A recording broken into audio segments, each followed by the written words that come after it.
নমস্কার, আমি রাজন্যা। আমার নতুন একটি ভিডিওতে আপনাদের সকলকে স্বাগত।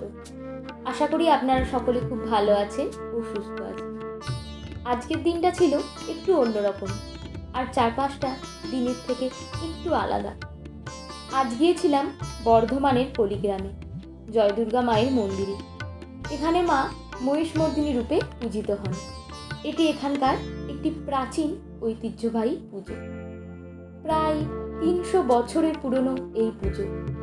প্রতি বছর আষাঢ় মাসে রথের 14 দিন পর এই পুজো অনুষ্ঠিত হয়। এই পুজোর সময় দেবী দুর্গার প্রতিমা মন্দির থেকে বের করে আনা হয় এবং সারা গ্রাম ঘোরানো হয়। এর আগে একবার আমি পল্লীগ্রাম এসেছিলাম, তখন মায়ের কাছে পুজো দিতে আসার ইচ্ছে ছিল।